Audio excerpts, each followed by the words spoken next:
آٹھواں پارہ ولو اننا نزلنا الیہم الملائکہ وکلمہم الموتى وحشرنا علیہم کل شیء۔ رب العالمین نے پہلے آدھے پارے کے اندر چند مسائل بیان کی ہے، پہلے وہ سن لیں پھر اگلا آدھا پارہ ہے جلدی اور اختصار کے ساتھ۔ پہلے پاؤں کے اندر اللہ تعالیٰ نے دو قسم کے جانور بیان کیے ہیں۔ فرمایا کہ بعض جانور کو مشرکین جو تھے وہ حلال سمجھتے تھے، بعض کو حرام سمجھتے تھے۔ بعض کہتے کہ یہ جانور جو ہیں ہمارے جو بت خانے ہیں ان پر بیٹھنے والے مجاوروں کے لیے حلال ہیں، اور یہ بعض جانور جو یہ ہمارے لیے ہیں۔ اللہ نے فرمایا اس کی دلیل دو تو رب العالمین نے اگلے صفحے کے اوپر فرمایا کہ وہ کہتے تھے وَقَالُوا وَجَعَلُوا لِلَّهِ مِمَّا ذَرَأَ مِنَ الْحَرْثِ وَالْأَنْعَامِ نَصِيبًا فَقَالُوا هَٰذَا لِلَّهِ بِزَعْمِهِمْ وَهَٰذَا لِشُرَكَائِنَا۔ وہ کہتے تھے کہ هَٰذَا لِلَّهِ یہ اللہ کے لیے ہے، وَهَٰذَا لِشُرَكَائِنَا یہ ہمارے شریکوں کے لیے ہے۔ اسی طرح جانوروں کی بھی انہوں نے تقسیم کر رکھی تھی، یہ جانور بت خانے کے مجاوروں کے لیے ہے، یہ جانور ہمارے ذاتی استعمال کے لیے۔ اللہ نے فرمایا یہیں پر بس نہیں، بلکہ ان لوگوں نے یہ بھی کر رکھا تھا کہ کھیتیوں کی انہوں نے تقسیم کر رکھی تھی۔ یہ زمین کی جو کھیتی ہے درباروں کے یا یہ جو بت خانے کے مجاوروں کے لیے ہے، اور یہ جو ہے ہمارے لیے ہے۔ اللہ تعالیٰ نے ان لوگوں سے کہا کہ تم نے یہ جو تقسیم کی ہے اس کی دلیل کیا ہے تمہارے پاس؟ اپنی فصل کے حصے تقسیم کر دیتے ہو، اپنی کھیتیوں کے حصے، جانوروں کے حصے تقسیم کر دیتے ہو، حتیٰ کہ اتنا کہا کہ ان لوگوں نے یہ کیا کہ قَدْ خَسِرَ الَّذِينَ قَاتَلُوا أَوْلَادَهُمْ سَفَهًا بِغَيْرِ عِلْمٍ وَحَرَّمُوا مَا رَزَقَهُمُ اللَّهُ، بلکہ ان لوگوں نے یہ کیا کہ اپنی اولادوں کو بے وقوفی کی وجہ سے وہ قتل بھی کر دیتے تھے، اولادوں کو بھی وہ لوگ قتل کرتے تھے۔ یہ اللہ تعالیٰ نے یہاں بیان فرمایا ہے۔ تو رب العالمین نے فرمایا لوگوں جو جانور میرے علاوہ کسی اور کے لیے ذبح کیا جائے وہ حرام ہے، میرے علاوہ کسی اور کے لیے کھیتی نام کی جائے وہ حرام ہے، میرے علاوہ کوئی نظر نیاز تم کرو گے، اللہ نے فرمایا کہ وہ غیر کے لیے جو ہوگی وہ حرام ہے، وہ وقف کرو یا خرید کرو جو بھی، فرمایا کہ وہ حرام ہے۔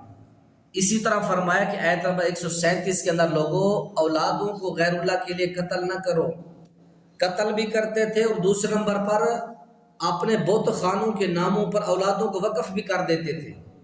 آج کل آپ دیکھتے ہو کہ کتنے درباروں کے جو مجاور ہوتے ہیں ان پر بیٹھنے والے جو لوگ ہوتے ہیں، ادھر آتے ہیں آپ کے علاقوں کے اندر بھی چھوٹے چھوٹے ان کے سر ہوتے ہیں، چھوٹے چھوٹے سر انہوں نے اوپر کڑے لگائے ہوتے ہیں، کون ہو فلاں دربار کے ہم جو مجاور ہیں وہاں کے لیے ان کے ماں باپ چھوڑ جاتے۔ اللہ نے فرمایا یہ جہالت ہے، اس طرح کے کام لوگوں نہ کیا کرو۔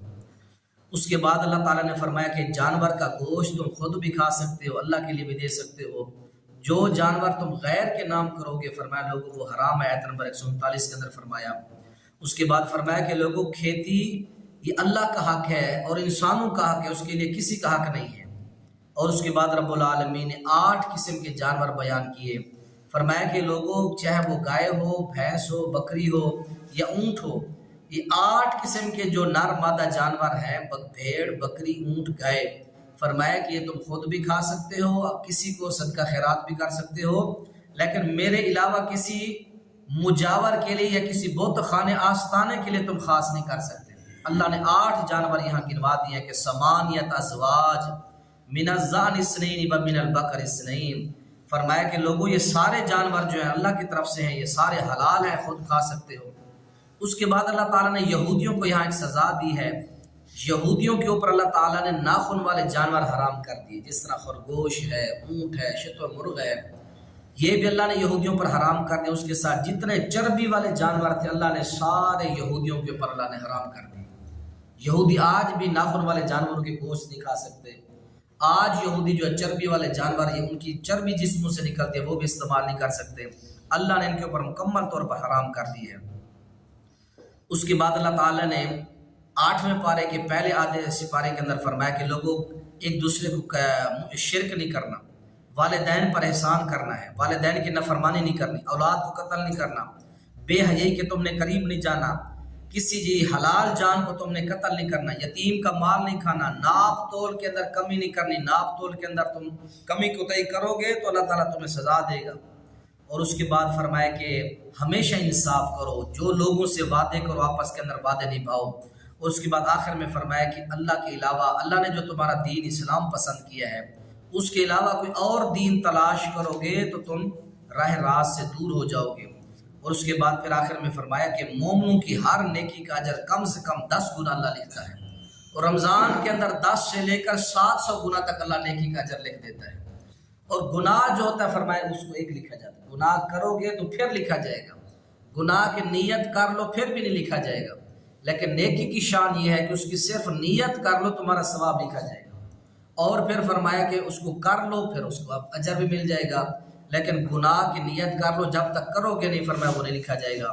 اس کے بعد پھر آخر میں فرمایا کہ مومن کا ہر عمل اللہ کے لیے ہے، قل ان صلاتی و نسکی و محیای و مماتی للہ رب العالمین لا شریک لہ وبذالک امرت وانا اول المسلمین۔ مومن کا ہر عمل جو ہوتا ہے وہ اللہ کے لیے ہوتا ہے۔ اس کے بعد 8ویں پارے کے آخری آدھا سپارہ جو ہے اس کے آخر میں فرمایا، سب سے آخر میں شروع کے اندر فرمایا لوگوں اس سورت کا نام ہم نے آراف رکھا ہے۔ آراف کا لفظی معنی ہوتا ہے حد فاصل، دیوار۔ جنت اور جہنم کے درمیان اللہ نے اس طرح ایک دیوار بنائی ہے، دیوار ہے اس کو آراف کہتے ہیں۔ فرمایا کہ ادھر جنتی ہوں گے ادھر جہنمی ہوں گے، اور بعض لوگ ہوں گے جو بالکل دیوار کے اوپر ہوں گے۔ فرمایا کہ یہ لوگ وہ ہوں گے جن کی نیکیاں اور گناہ دونوں برابر ہوں گے۔ اللہ ان کو تھوڑی سزا دینے کے بعد پھر تھوڑے عرصے کے بعد اللہ ان لوگوں کو جنت کے اندر جو ہے داخل کر دے گا۔ اس کے بعد شروع کے اندر نبی کو تسلی دی گئی ہے، فَلَا يَكُنْ فِي صَدْرِكَ حَرَجٌ مِّنْهُ لِتُنذِرَ بِهِ وَذِكْرَىٰ لِلْمُؤْمِنِينَ۔ اے پیغمبر فَلَا يَكُنْ فِي صَدْرِكَ حَرَجٌ، تیرا سینہ تنگ نہیں ہونا چاہیے۔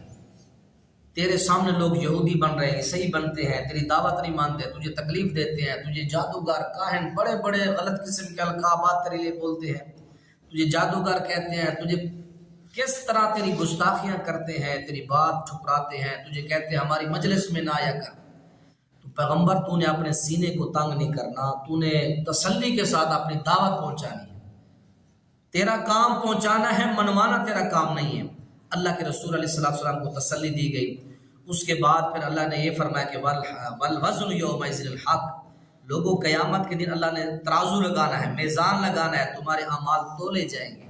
فمن ثقلت موازینہ فاولئک هم المفلحون، جس کے ترازو کے اندر اعمال کا پلڑا جھک گیا فرمایا کہ وہی کامیاب ہو جائے گا۔ ومن خفت موازینہ، جس کا ترازو ہلکا پڑ گیا فاولئک کالذین خسروا انفسهم، وہ بندہ خود بھی خسارے میں، اپنی جان کو بھی خسارے میں ڈالے گا۔ اللہ نے تمہاری نیکیوں کا وزن کرنا ہے، تولنا ہے کہ تمہاری نیکیوں میں کتنا وزن ہے۔ یہ وزن کس چیز کا ہوتا ہے؟ اعمال کا وزن ہوتا ہے، توحید کا وزن ہوتا ہے۔ یہ صحابی رسول ہیں، درخت کے اوپر چڑھ کے مسواک بنا رہے ہیں، چھوٹی چھوٹی پنڈلیاں ہیں، چھوٹا قد ہے، مفسر قرآن صحابی ہے۔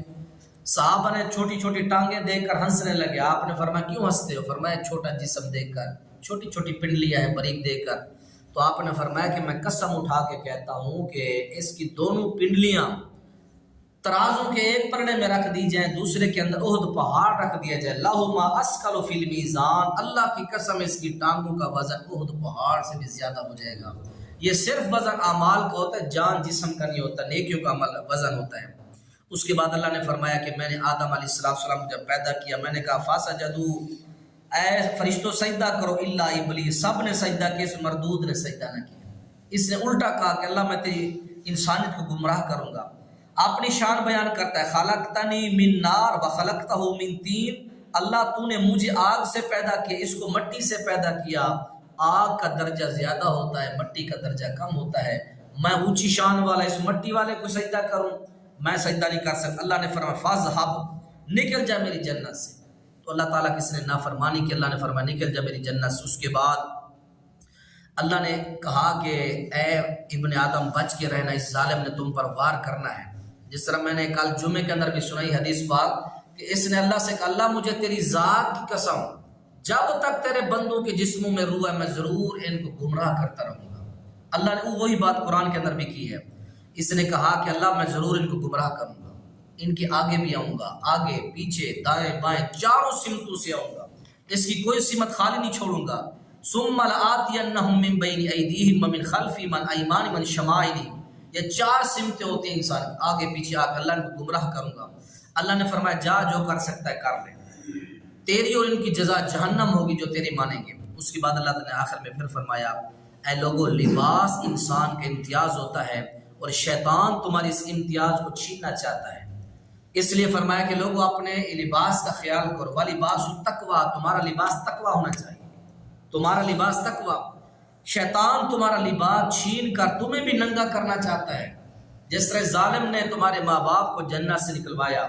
حضرت آدم نے جب وہ درخت کھا لیا تو پخانے لگ گئے، پھر وہ جنت کے پتے اٹھا کے اپنے آگے پیچھے دینے لگے۔ اللہ نے قرآن کے اندر فرمایا ہے، تو فرمایا کہ یہ تمہاری عزت کا لباس چھیننا چاہتا ہے۔ دیکھ لیا آج معاشرے کے اندر کتنی خواتین پردے میں ہیں، کتنی خواتین پردے میں نہیں ہیں، یہ سارا شیطان کا چکر ہے۔